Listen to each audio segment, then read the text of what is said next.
It's kind of like the bike being invented. And rather than going on to invent a car, we've been tacking all these other things onto this bike to keep making it work when we realize that, no, we need a bus now. We need a car. We need a plane.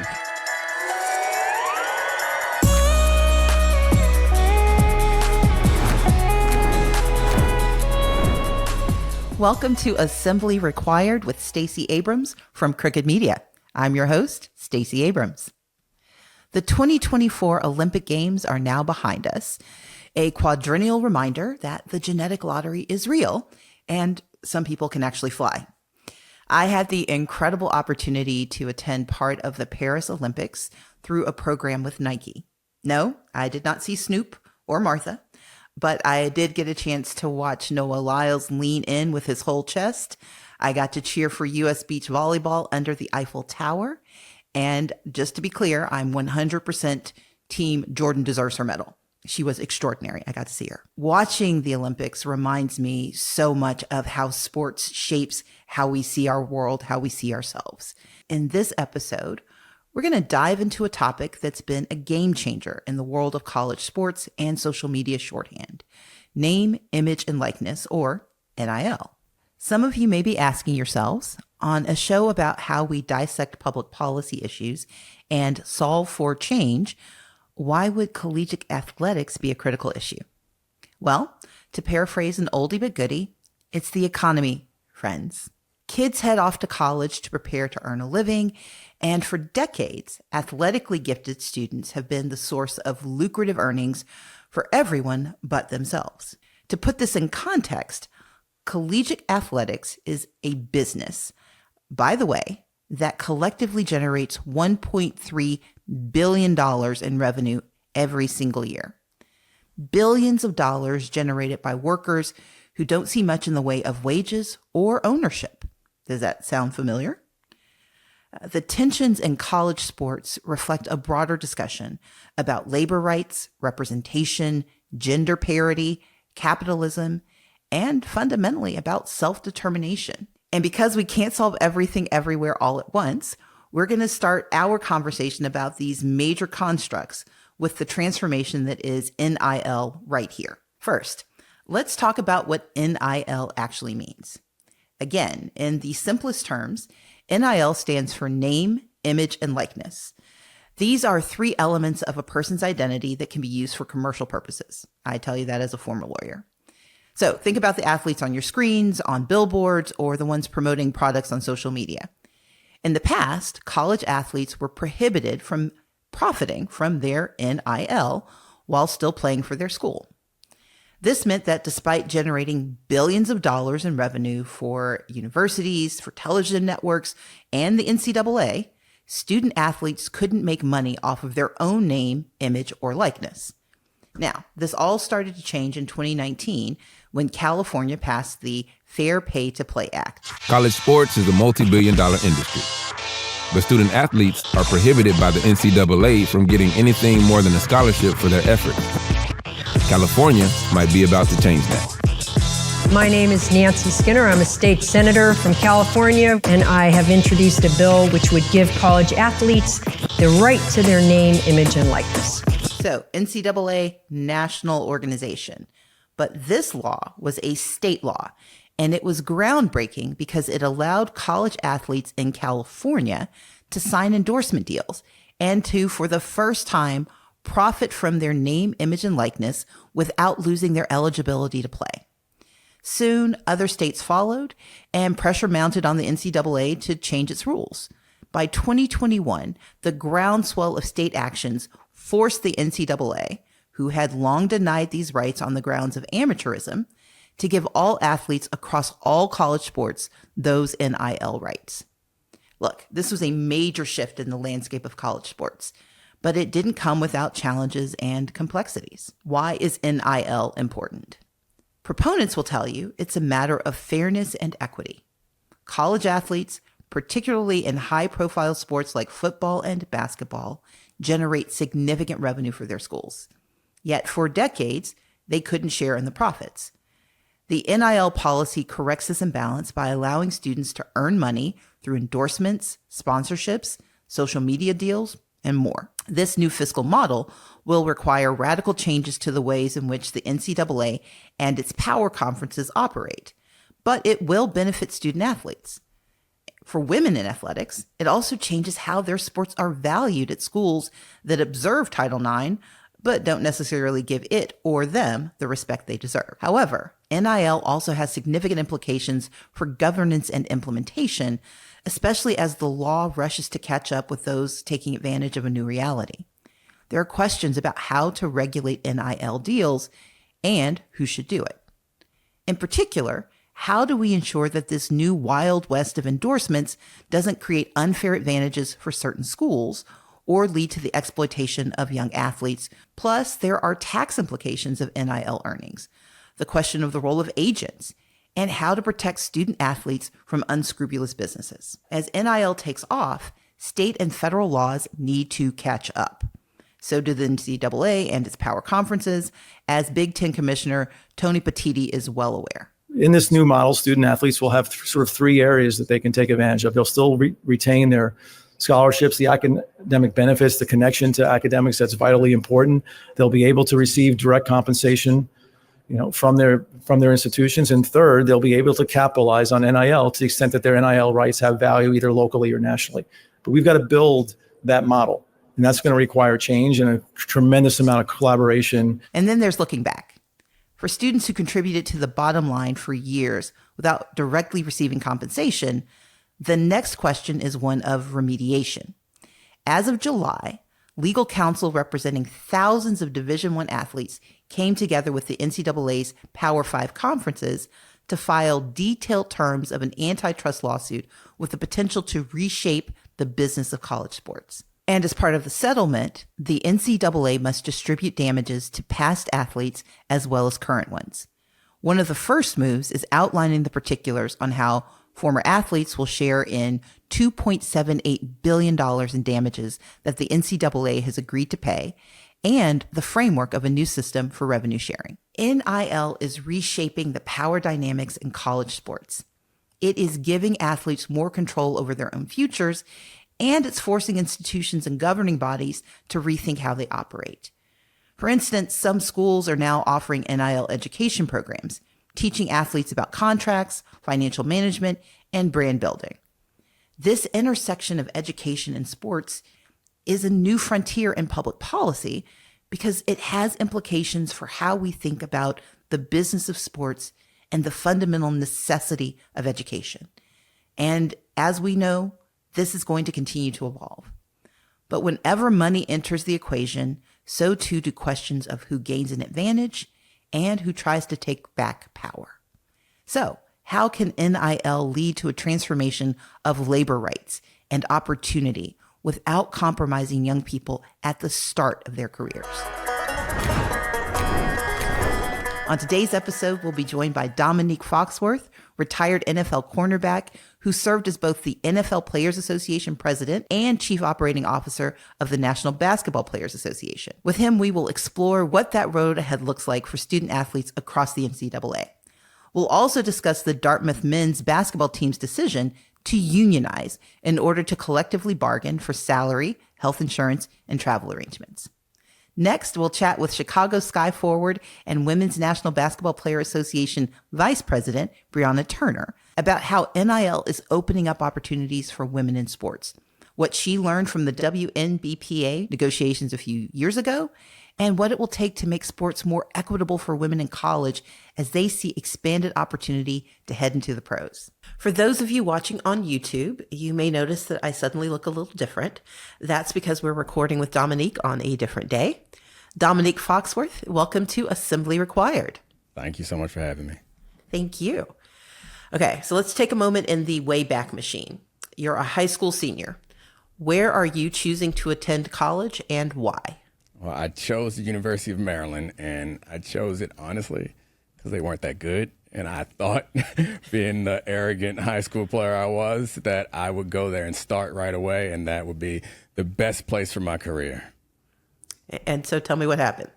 I got there a little bit early, and I wasn't as good as I thought I was. I ended up starting by the end of that year, and we ended up being a really, really good team. We won 10 games that season, only lost one. I started the last couple games as a true freshman and played well enough, but it was a rude awakening academically and athletically for a former high school senior who thought he was just going to go dominate like he always did. So if you could go back in time and warn him, would you have done things differently? I don't think so, because it worked out as well as I could have hoped, because, I mean, sometimes we all need to be humbled a little bit, get a little wake-up call. So I think that was good for me, and ended up playing anyway, and we had a good season. I expected the team to not be that good, and we were really good and won a lot of games. And then that kind of gave me my first introduction to, like, the business of professional football. Prior to that, I really thought we were all just one big happy team. And then I realized that money got involved, and it changed the dynamics between the coaches, the players, the fans, and even other student athletes. Well, speaking of which, I've given our listeners a primer on name, image, and likeness. And you've just mentioned what it would have been like to peek behind the curtain and understand the professional side of sports before you got there. What would it have meant to you and your colleagues as student athletes to have had access to name, image, and likeness? Yeah, it would have been a shift in the power dynamics. I think while the coaches and teams and conferences have most of the power now, the players have more power than they ever have in the past. And back then, I remember when we went to the Orange Bowl and then we came back and our coaches all had new cars and were negotiating new contracts, and we got DVD players. We got portable DVD players and hoodies. That was our bowl gift. And because we were a good team, now the coaches had access to new players, which is when it started to get really ugly. We had access to more talented players. So some of the guys that were there, they got their scholarships taken and they got sent to lower level schools. And we as players didn't have that tool in our tool belt. We weren't getting any money, and we didn't have the ability to transfer the way that current players have now. And so all the players are getting shipped out, and the guys who were unhappy with their situation and maybe wanted to go somewhere else, they had no leverage to do that. Well, you mentioned it was a power dynamic, and one part of the power was that the coaches had the resources, had the ability to change your future by sending you to a different school, by not elevating you where you were. But the other part of that is the relationship, the one-to-one relationship that players have with coaches. And I'm asking this because one critique I've heard about name, image, and likeness and paying student athletes is that it shifts the dynamic from mentor and mentee to boss and worker.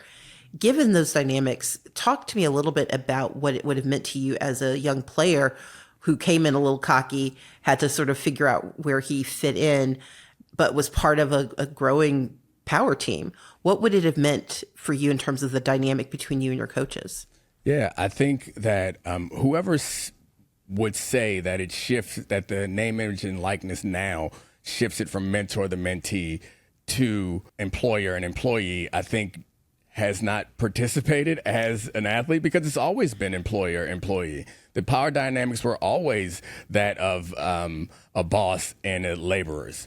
The difference is the laborers had little to no power when I was playing, and now the laborers have a little bit more power. And there's benefits and there's drawbacks to everything. So I would accept any criticism that comes with, like, some of these young players have power and are using it in a way that is not in their best interest and may not be in the best interest of the team or the school or the future of college sports, which I'll accept that. But I think the same was true in the past. It's just those decisions were being made only by coaches. So the coaches had the power, they had the money, and we approached the pandemic.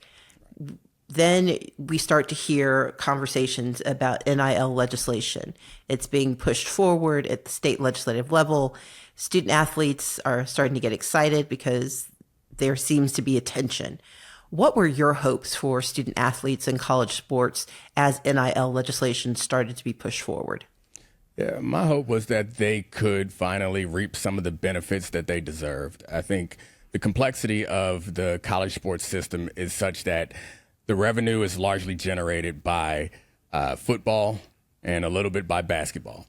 And that revenue goes into the pockets of coaches and athletic directors, but it also is the revenue used to fund a bunch of the other non-revenue sports that we all think deserve to be at schools. I'm just not sure that the players should be the ones that are paying for it, that the football and basketball players should be the ones that are paying for those sports to exist. How would you do it differently? Well, I think we're moving in a better direction, but I do think that we have to accept, as much as we want to pretend, and I, as much as anyone, enjoy the facade of amateur athletics and like how you felt in high school when you wanted to beat your rival across town. Like, we convinced ourselves that that still exists in college, but it doesn't. Not for the major sports. Those things have been professionalized for a long time. So I think there is a separation between the pro sports and the non-revenue sports, but some of the non-revenue sports have the popularity to grow into something bigger, and they should be allowed to do so, but not at the expense of the players who are generating the revenue, because most of those players will not go on to the next level. I think often people look at football and basketball players and say it's okay that they're not getting paid because they're going to go make millions of dollars. I think everyone knows that the vast majority of the players in college athletics are not going on to do that. The NCAA has a series of commercials that say all of our players are going to go pro in something other than the sports that they play in. So it's kind of unfair that at a moment when they have a product and it's themselves and their athletic ability that is incredibly valuable and marketable, that they are not allowed to benefit from it. Well, given that situation, given what you've described as this moment of opportunity, how would you evaluate the rollout of NIL rights? In what ways have student athletes benefited, and where are the issues? Where are they being stymied? So having access to compensation is great. I think we keep calling it NIL, and this is all of us who watch and enjoy and even participate, which makes us forget what it stands for. It stands for name, image, and likeness. So it's a suggestion that you can endorse, frankly, other products. Or appear on the video games. But it's not. That's not what it's come to represent in college athletics. It's pay for play, which, if it's going to be pay for play, I think that makes you employees, which they aren't employees, which precludes them from access to workers' compensation. It precludes them from access to insurance after their career is over in college. It precludes them from a lot of rights that we afford to workers. It keeps them from being able to form a union to negotiate for their rights. So I think that while it's a start and it feels good for players to get access to some revenue, we also have to understand that it does not establish them as employees, and it's still not the institutions up until now with the settlement. Maybe that changes in the future, but up until now, it's not the institutions paying them for their name, image, and likeness. It's separate entities paying them for their ability to play on the team, but calling it name, image, and likeness. Well, that's a perfect segue, because one of the reasons this topic fascinates me is the parallels we can draw to other labor fights throughout history and this larger debate and conversation we're having in this country about labor and about the rights of workers. And in sports, unionization has always been extremely important in providing leverage for workers who will never be as wealthy as professional team owners. They will never be positioned, as you say, while they're in college. Most of them will never be positioned to actually leverage this beyond that day of graduation. And yet they are not treated as employees. They are not given that capacity. So I have two questions that kind of come from there. And the first is, you've worn many hats. What drew you to the Players Union? Can you walk us through how you came from a college sport where there was no, name, image, and likeness, or even the facade thereof, and the time when you realized that you needed to be at the table, making certain that the players' unions had the power? When I was drafted to the Denver Broncos, there was an older player who was a great player for the Denver Broncos named Rod Smith. And when I showed up there, he pulled me aside and said that I was going to be involved in the union. It was plain and simple. And sometimes it's about that legacy and it's about that influence, because I had no idea. I barely knew the NFL Players Union existed. I, like most young boys, wanted to be a professional athlete. And so I dreamed about the day when I could walk across the stage or put on a helmet and say, I am a member of the NFL. But what I learned as being a part of the union is that the NFL is not responsible for all the things that make being a pro football player cool. They aren't. The union is. The union had to fight for the rights for players to make anywhere near the amount of money that they make right now. The union is the reason why players have insurance and why players have pensions going forward. And honestly, the union was started in the 50s in order to get players clean jocks and socks. Like prior to the existence of the players union, the teams wouldn't even wash their clothes. And so that was the foundation of the union. And I learned that. And I recognized as we went further on that there was no benevolence by business owners. It's just not the way that it works. We all understand that collective action is the only real power that you have in any part of society or in any industry. And we realized as players, no matter how big and strong we were or how talented we thought we were, no one was going to give us anything. We had to take it. Well, you not only took it, you became the president of the NFPA, and then you decided to walk across the street to a different league. And this is my second question. When you became the chief operating officer for the NBA Player Association, talk to me a bit about what you brought with you from the NFL to the NBA and what you wish more people watching these sports could understand. One of the most difficult things about being in a union is trying to create some solidarity around particular issues that impact players differently. And so in football, it was a lot easier to create that solidarity because it felt like we were much closer in class, with the exception of quarterbacks. Quarterbacks have always felt like they were a little bit different. They were a little bit above. They were a little bit closer to management until they find out eventually that they aren't. And all the star quarterbacks that we had, I remember Peyton Manning was one of those guys until the Colts cut him because he injured his back. And then he's like, oh, yeah, I'm just one of you. Same with Drew Brees. He was one of those guys until the Chargers moved on from him earlier in his career because he messed up his shoulder. Like, they all realize at some point they are just like us. The thing that I noticed when I went to the basketball union was they had a lot more quarterbacks. It was a lot more stars over there with real legitimate star power. And they mature to the point where they become part of ownership. Like Michael Jordan is an owner, and I think lots of players had that view. So having an understanding that the responsibility is to cooperate with the union, but also the real responsibility is to defend our rights first and foremost. That was a little bit more difficult with the basketball union than it was with the football union. Well, one of the reasons I'm asking these questions is that we need to paint the picture for the audience. Here at Assembly Required, the goal is for us to take these complicated conversations and break them down into pieces that people can understand and access, but also to connect dots that people don't see as being even in the same frame, let alone the same picture. You are a professional athlete. You are a labor leader. You are an advocate for the marginalized, and you are someone who has used your voice, sometimes at risk, to lift up the needs of students who don't seem to think they have a place or a posture to offer their own opinions. Walk me through how you made the decision, starting in Maryland. Like, what brings you to this moment where you're able to connect those pieces together? Yeah, I think it's experience. And honestly, it's also like all of us have had mentors and experiences in our lives. I think being Black in America, frankly, puts you in a position where you're often understanding that the system isn't designed for you. And no matter how much, and I was a good athlete, so there were certain doors that were open for me. There was from the time I was little all the way until business school and beyond, there are certain benefits that I got because people were impressed or enamored with my athleticism.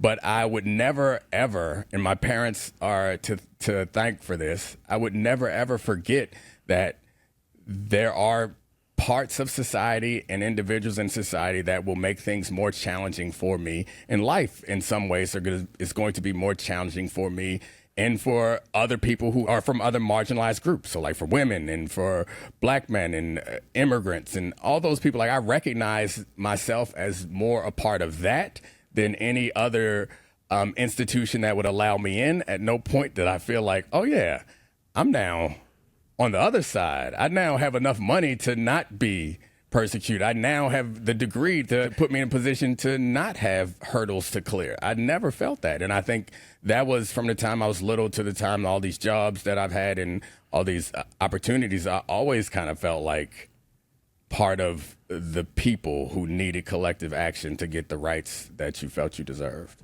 Speaking of people who are in positions that feel elevated, but who understand just how close they are to the edge, earlier this year, Dartmouth's men's basketball team voted to unionize in order to collectively bargain for salary, for health insurance, for travel arrangements.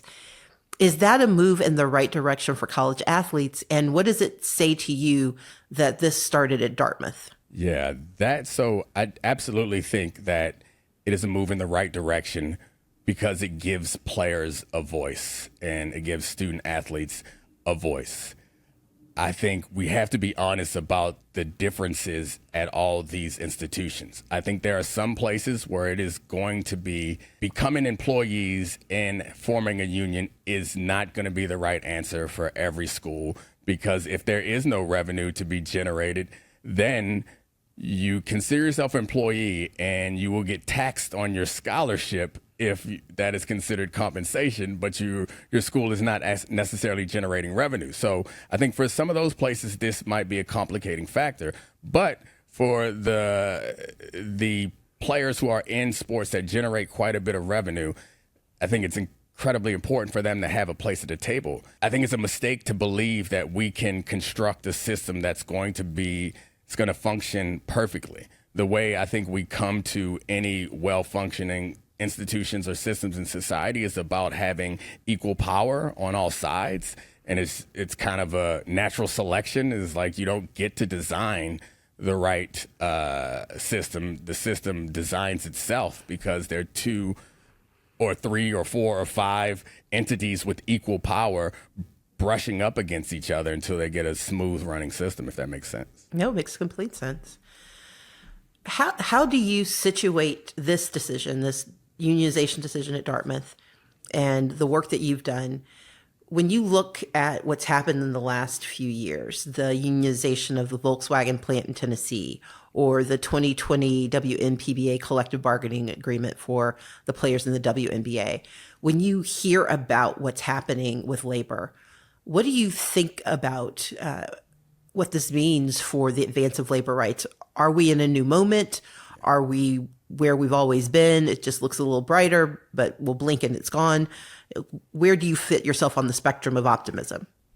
Yeah, I think I find myself on the brighter side of optimism, but I also recognize that we aren't on a ride. We are kind of controlling it. So I think to determine if we are in some kind of new golden age, because we definitely went through a pretty dark period for unions and respect for unions and appreciation for what unions mean to our society.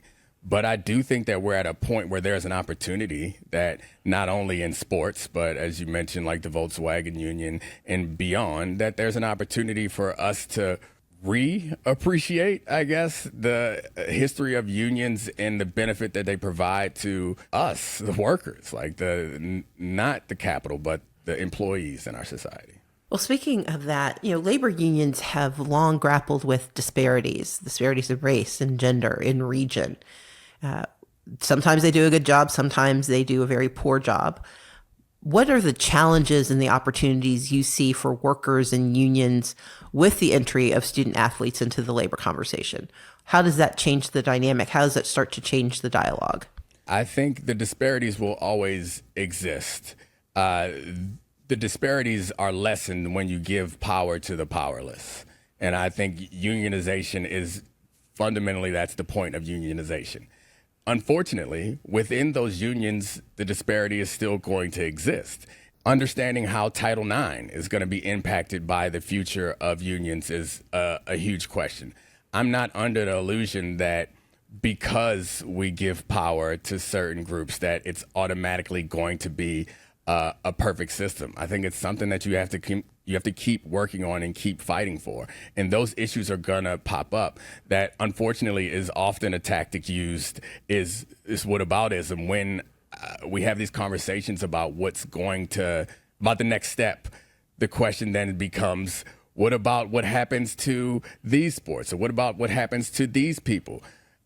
I don't know. We will cross that bridge too, but that's not a reason not to move to a more fair system. So I wish I had all the answers, but I do know that if we turn college sports, the revenue generating college sports professional, I think that does make life a lot more difficult for the non-revenue generating sports, which are disproportionately women's sports we have many of those sports now, and they're successful and popular now as a result of Title IX. So I'm not sure that how the courts will react to professionalization of football. Does that mean that you then now have to pay all the other sports the same amount? And does that mean that some of those sports will get folded? Like, these are lots of questions that we don't have the answers to, and they're going to be tough hurdles to climb. But that doesn't mean that we stick with the status quo, which we already know is unfair. Unfortunately for you just hit on an important question for me. And I know you said you don't have all the answers, but I'm going to see if you have an answer to this one. So we know that one component of this changing landscape are the NIL collectives. And, these are those school-specific organizations that can pool funds from a wide cross-section of donors that help create the NIL opportunities for student athletes. The problem is that while we're seeing that more than half of the top 100 college athletes with name, image, and likeness deals are women, it's been reported that 95% of the collective dollars are still being distributed to male athletes. This disparity is emerging at a time when women's college sports, as you pointed out, appear to be on the rise. But this gender gap also suggests that collectives are violating Title IX. And for those who don't know what Title IX is, Title IX stipulates that schools must provide male student athletes and women student athletes with equal treatment and benefits. You just articulated one of the deep concerns that has come along with this professionalization of sports. Being the person who has all the answers on this, what role should parents, donors, concerned listeners of a podcast, what role should we be playing in raising awareness about these new gaps and these new challenges? Yeah, I think the best thing we can possibly do is eliminate non-revenue sports. And I don't mean to fold them up. I mean to watch them, to go to those games, to increase the TV ratings. If those are sports that are valuable to you, if those are things that you care about, then you support them. And that generates the revenue needed to support those sports and to fund those programs and to compensate the athletes who are participating in them. The toughest thing about all of this, and I know it's a situation that we're in, and I don't know if I have the perfect analogy, but it feels like when college sports were created, they were created for a system that existed then. It's kind of like the bike being invented. And rather than going on to invent a car, we've been tacking all these other things onto this bike to keep making it work, when we realize that, no, we need a bus now. We need a car. We need a plane. Stop trying to make this bike fly. And that's what it feels like to me now. And that's why it's so difficult to make it work perfectly now, because we're like, yes, there are disparities in college athletics. So let's remake this whole system in a way that I think would function better in the current state of things. And we just can't. We can't bring ourselves to blow up something that we've known and loved. And so we have to work within these confines. And it makes it really challenging, because often we do get put in this position where it's either you defend the football players or you defend the volleyball team, which is not fair at all. Right. One of the reasons it's so hard for people to make the switch or to expand their minds is that in 2022, 2023, the NCAA generated nearly $1.3 billion in revenue, the bulk of which came from media rights and marketing deals that are tied to its various sports championships events. Separate from that, the Bulls subdivision of the top-tier Division I college football annually brings in roughly $470 million to the conferences that participate. Given what you've just said about how we are taking a bike and trying to make it fly, in what ways should discussions around name, image, and likeness spark a different conversation about revenue sharing as one of the ways to finance sports at the collegiate level? I think that's the answer to start with, is there is revenue being generated. The revenue is being put back into these schools to build new facilities. It's being put into supporting some of the non-revenue generating sports. It's being put into the salaries of the coaches of the basketball and the football team, the money is there, and it's being used to prop up these programs. It doesn't mean that the money can't be redistributed. I mean, I'm not looking to make college football coaches volunteers, but it does kind of strike me that there are strength coaches who make over $1 million. Like, that money is coming from somewhere. And while these are nonprofit institutions in most cases, it's kind of a bit of a misnomer because there is money there. And this is, again, the difficulty with trying to revamp a system, because not all the schools in this system do exist that way. The top schools are professional sports. Like, we can't lie to ourselves. And you're in Georgia, University of Georgia, like, they get 10 players drafted every year. It's a semi-pro league. They are a semi-pro team. Let's be honest about that. And many of those players are super talented and deserve to be compensated for their skill. That's not the same thing at, I don't know, Georgia State, let's say. They're also very good players, but it's not the same as UGA. So trying to make those two schools or institutions or teams operate in the same system, to me, feels like a fundamental flaw, because things that fit Georgia in their football program, they're not going to fit everywhere else. They might work at Alabama, but it's not going to work at North Texas. It's just trying to figure out how we move to a system, and it feels like the conferences are moving to a place that they are dividing the semi-pro-ish teams from the rest of the teams. I think that's where we finally end up. If it takes a decade or more from now, we do end up with some real division between the schools that can pay their players real money and the schools that are closer to what we imagined college athletics to be. And it seems to be that we are moving towards that even faster. As you know, and you referenced it earlier, this summer, the NCAA, its 5 power conferences and lawyers that are representing a class of Division I athletes, filed the detailed terms of an antitrust lawsuit that settled 3 lawsuits against the NCAA. That settlement is going to fundamentally change, or potentially change, how we understand college sports. I want you to, prognosticate with me. In what ways will this agreement have the potential to reshape the business of college sports? And what do you see, particularly given the fact that the NCAA has agreed to pay $2.78 billion in damages to past athletes? What do we think happens because of this force function in the sports?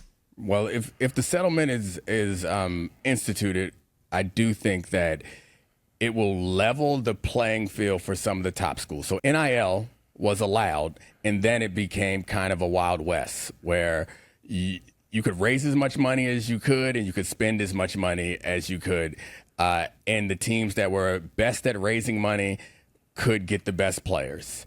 Now this seems like it's going to institute something similar to a salary cap, and that'll change the dynamics. And it will probably make it more difficult for players to transfer, which has also been something that's been really frustrating for schools and, frankly, for fans, because they get a player in and then they lose him because he has power and leverage to go elsewhere. I think it's really hard to predict how it's going to impact the whole institution of college sports, because college sports is in such flux. Like you mentioned, and we all use the word Power 5 conferences. It's still something that we all say.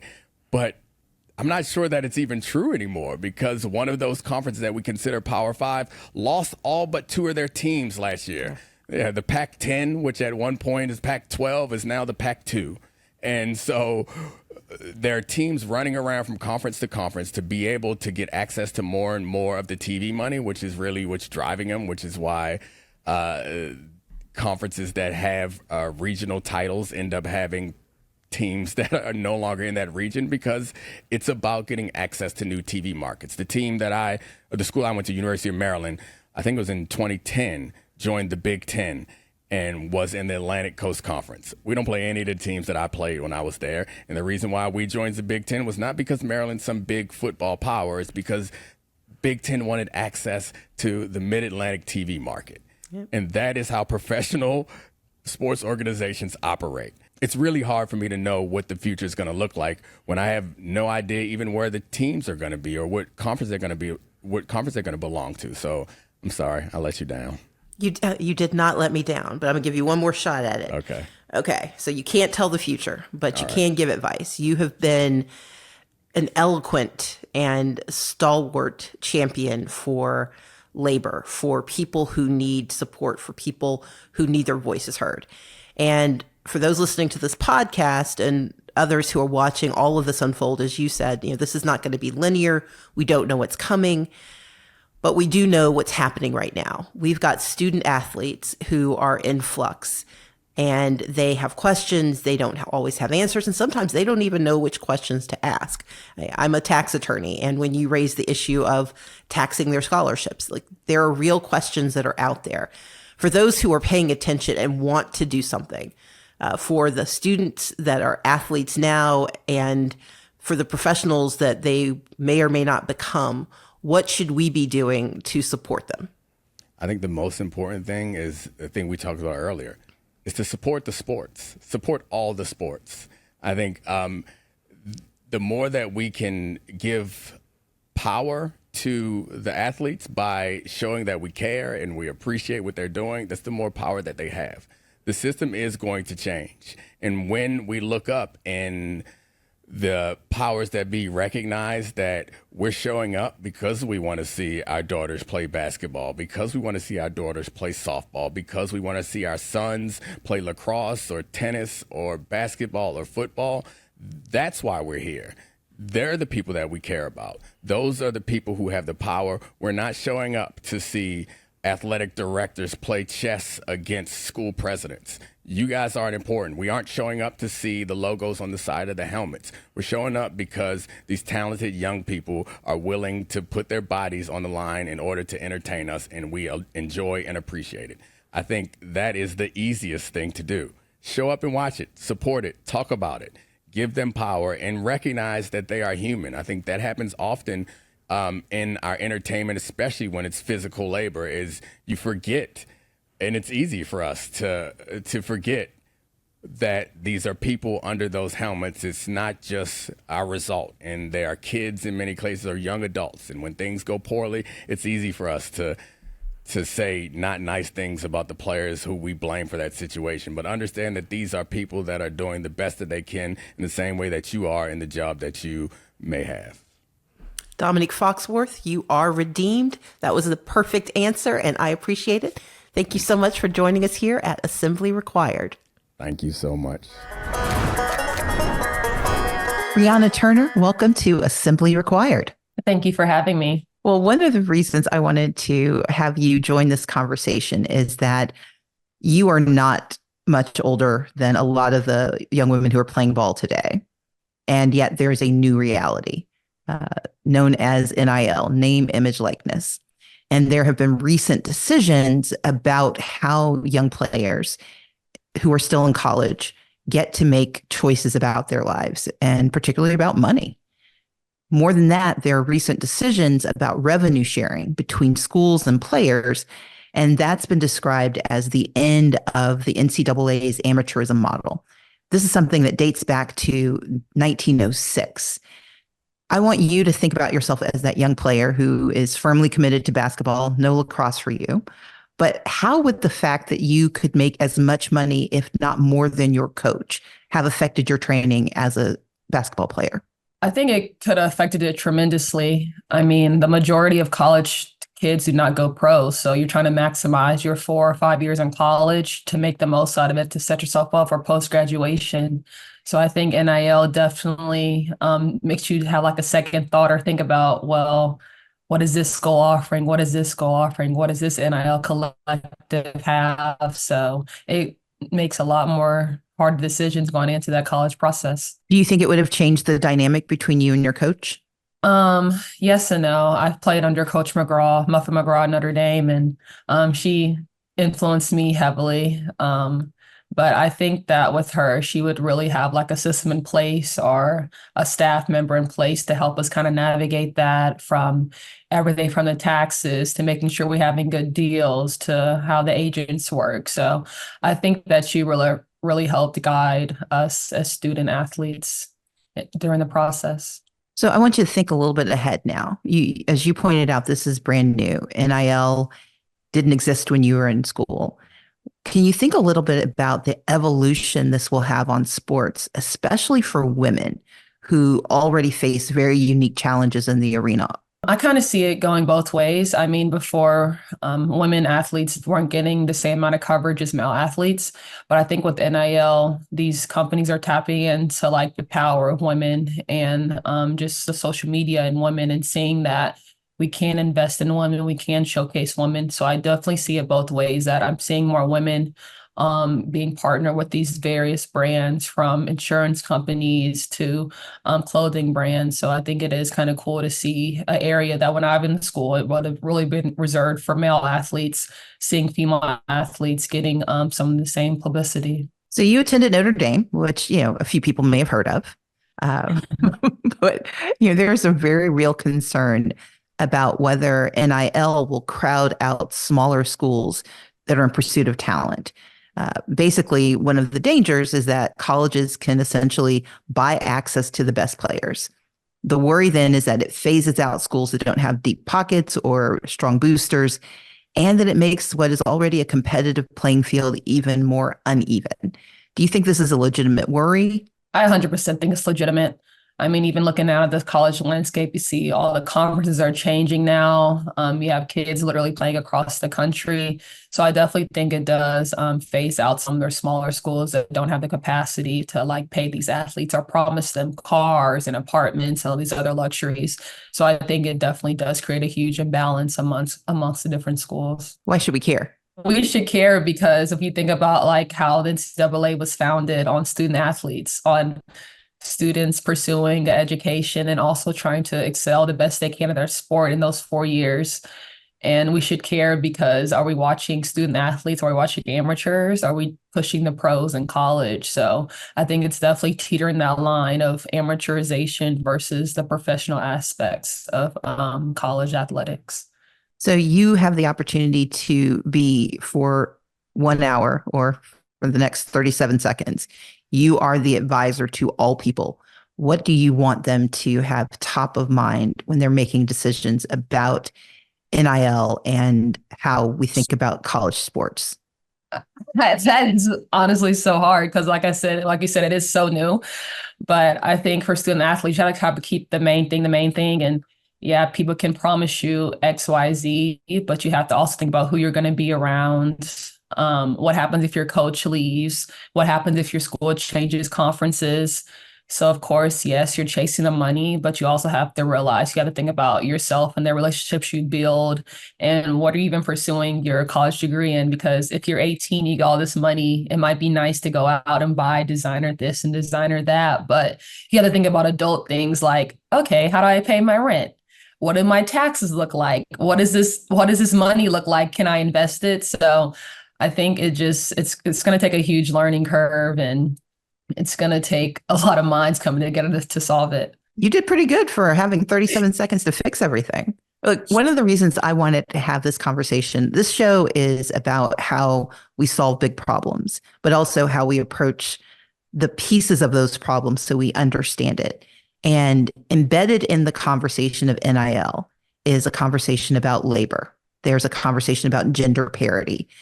NIL is a proxy for, as you pointed out, amateurism versus professionalism. And how old are you when you're asked to start making life-changing decisions? And do you have the supports you need? Well, if we fast forward from your time at Notre Dame to now, you are a WNBA player, but you are also a vice president of the Women's National Basketball Players Association. And as I said earlier, I've had the honor to serve on the WNPBA's advisory board for the past several years. For those who are not as steeped in these conversations, can you describe what the WNPBA does and what inspired you to bid for leadership? Yes, so we are the labor union for player support. So what that looks like, benefits for working mothers that are also players, housing benefits, salary benefits.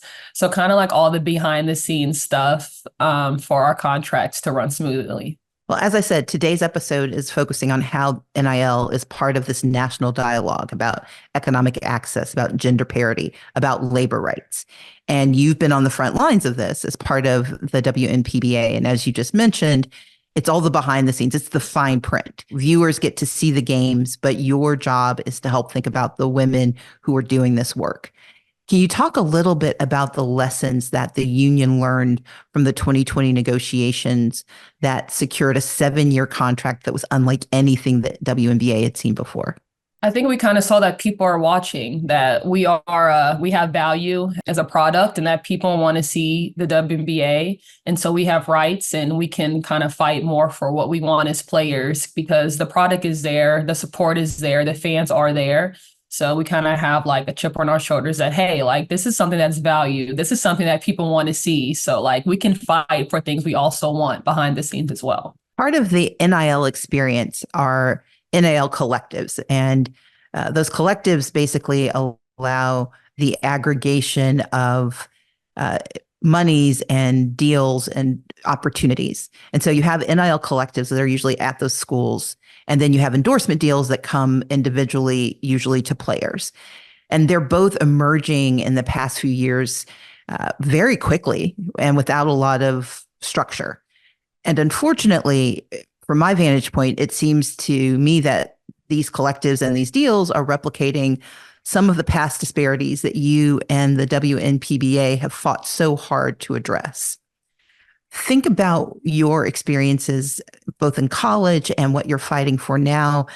What additional tools should female college athletes seek out, given how differently men and women athletes are approached for sponsorship opportunities? Definitely just like advisory, even looking at professional leagues now, the WNBA, the NWSL. The NWSL just came out with their new CBA. So kind of just looking at how professional women's leagues go about these things. And obviously the WNBA is affiliated with the NBA, but we also have separate CBA negotiations from the NBA players.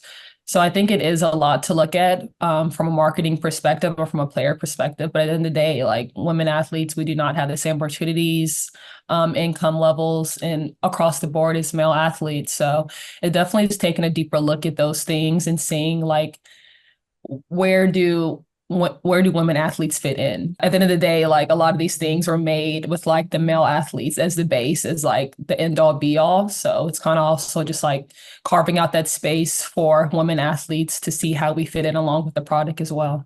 Well, I appreciate that. And I want to dig a little deeper, in part because much like politics, sports is very well known for initials. And so you used two of them that I think are really important in this conversation. You mentioned the acronym for women's soccer, but you also used CBA, which are collective bargaining agreements. Can you talk a little bit more about what's happened recently for soccer and why CBAs are so important? Yeah, so the NWSL just signed their monumental CBA and obviously collective bargaining agreement, which talks about players' rights. And like I said, just like WNBA, from housing to how players that are mothers are treated, to your income levels, to even your per diem on the road, if you get $86 versus $83, like all those little things add up. So it's just like the little minute details behind the scenes of what goes on during the season and standards. Like these have to happen. Like these are negotiated. These are agreed upon, signed upon between the league and the players. So these are things you have to get that are absolutely necessary. One of the reasons this conversation is so important, and I wanted to talk to you, is that you recently got your master's degree in social justice. And part of what you've been fighting for through the CBAs and through the conversations you're having deals with the very real issues of housing, of how women who are new mothers are treated, about disparities.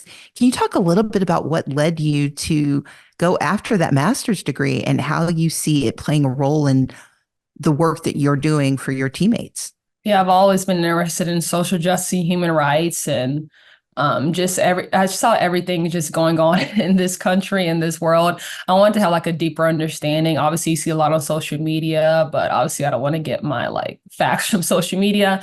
So I wanted to go back to school to, again, get a deeper understanding. And I'm so happy that I did. I just feel like my perspective has shifted tremendously, and just like how I absorb information has also shifted tremendously. So I'm very thankful for the opportunity that I had. And it came through the Players Association, the WNBPA, because they also have scholarship opportunities within our CBA that they can provide extra access for schooling and education. So I obviously took advantage of that.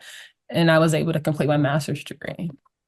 What's the topic that you focused on in your master's degree? It had to do with sports, actually. Mhm. So just like like we talked about before, like the disparity in sports and how women athletes are treated versus male athletes, whether it's professional, Olympics, just like all over the world, the disparity between female and male athletes, from facilities to income to all across the board. And what was your prescription? Women athletes deserve more. Well, given that that's the goal, what do you see as a potential role for the WNBA or for women's soccer to intervene or to support female college athletes, given that they're in this transition because of NIL? What could that look like? Imagine with me. Maybe just a supporting hand, supporting guidance. Obviously, a lot of us in the professional leagues now did not have NIL. But through our work with like CBAs and obviously having agents and stuff, I think we can provide some tips and tricks to kids in college now that are trying to pursue and figure these different things out. Well, as part of that, one of your current roles is integrating younger WNBA stars into the Players Union. There's been a lot of conversation about recent arrivals to the WNBA, and there has been a lot of new interest and excitement about watching women basketball players just do their thing. Is there an opportunity that you see in this moment that didn't exist 2 years ago, 3 years ago? And how do you think you personally should take a role in this? I absolutely think it's changed from a few years ago. I think it honestly changes year to year. And honestly, at this point, NIL month to month. But with having younger players that are obviously stars in themselves and future stars of this league, I think it's never too early to get involved in the WNPBA. I mean, just to see the workarounds, even this fall, we have the option to opt out of our current CBA.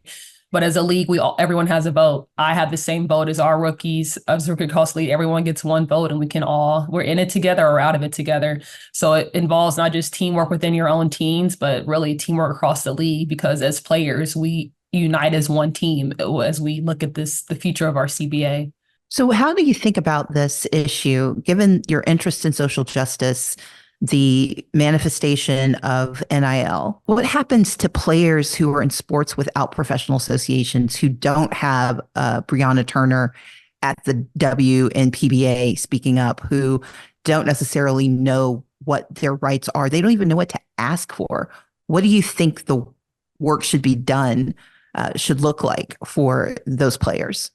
I think maybe just going to like your own school's collective and talking to your school and seeing like what their details are. I mean, personally, I'm pretty sure Notre Dame has like an NIL collective. I'm not sure, like obviously the details and workarounds, but I know a lot of schools have like a certain like area or like group they can go to be like, hey, I have this deal from the local auto ship dealership in South Bend, and they're saying they can do this for me, but I don't really know. So I definitely just go into like the NIL collectives and asking your schools to see what those deals look like. Because again, if you're not like, obviously, I know the disparity is also real, not even across the different leagues, but different teams. So not every single player is getting these multi-million-dollar, $10,000 deals. Like it's not consistent even across different teams.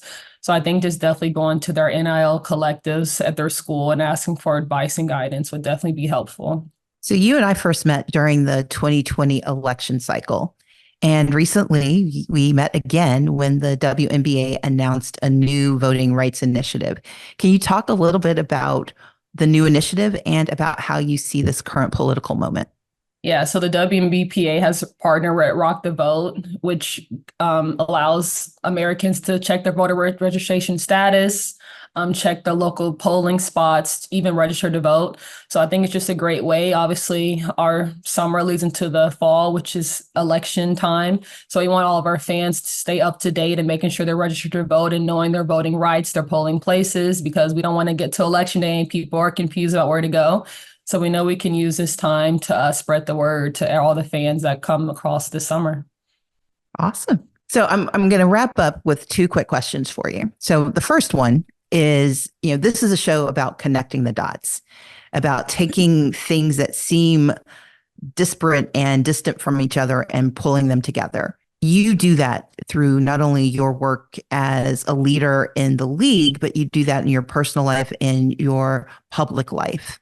What are some issues that you see that are often disconnected from sports, but you think are critical public policy conversations? You've got a few politicians and a lot of voters who are listening. What should they be connecting the dots around? I think body autonomy and reproductive rights, that's a big one that the Players Association is fighting for now. If people don't know, the WNBA, we play in 4 different cities and 4 different states across the country. And we know that our rights change depending upon which state we play in. So we're all about teamwork and consistency. So we want to have a consistent rights for our body across the country, regardless of what state we're playing in. So we're really pushing for, obviously, body autonomy as a League of Women. We know that we want control of our own bodies and what goes on with that. So that's something that we're advocating for right now. Well, I stand with you on that. And the last question I have for you is, you have been a part of so many important conversations when you were a student at Notre Dame, your time as a player, your work in labor issues, your work just in social justice. You came through the WNBA bubble when so much was happening in our world. And for as many things as we saw change, so much either didn't change or regressed. And so one thing that I think is clear to so many is the fact that progress has not always been linear. Why is it important to remember this? And how do you think about this uneven evolution as we frame what we do to make things better? I actually heard this analogy a few years ago, but I think of it as like planting a tree. So right now we're planting the seeds, we're planting the roots, and we might not see it grow right now or in the next 5 years, 10 years. But the hope is that in 30 years, the next generation, the next few generations can benefit from the seeds we're planting now. So obviously I might not see the benefits. I might not get the NIL money or this, that, or the other. But I want to see women's sports thrive throughout my whole entire lifetime, not just the time that I'm in it now. So my hope is that as I plant these seeds now, WNBA players in 3 decades will see the tree in full bloom and will be able to pick the fruit off and just enjoy the literal fruits of our labors today. So it's really just for the future players and the future women of the league. And that profound statement comes from our own Brianna Turner of the Chicago Sky, Vice President of the WNBPA, and one of my favorite players. Thank you so much for taking the time to be with us. Thank you for having me today. Each week, we want to charge ourselves to do something. Find an opportunity to make a difference and a way to get involved, or just to get started working on a solution, in a segment that we like to call our Toolkit. At Assembly Required, we try to encourage the audience to be curious, do good, and solve problems.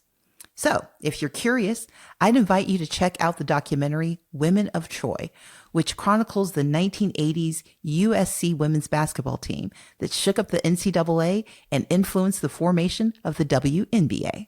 Iron sharpens iron, and that's what we really did for each other. Cheryl Miller, Cynthia Cooper, the McGee twins. That's a Hall of Fame lineup right there. Next up, do good. One of the main barriers to equal pay is that men's sports have higher sponsorships and sell more tickets. Buy a season pass to stream the WNBA. Buy tickets to your women's soccer team. Watch women's sports and put some money on the table. Finally, solve problems. Reach out to your alma mater or your alumni association and ask about how they are approaching NIL collectives. Big decisions often happen in the dark, but how we treat young people at the start of their careers will affect us all. So reach out and ask questions. That's all from us today at Assembly Required with Stacey Abrams. Talk to you next week.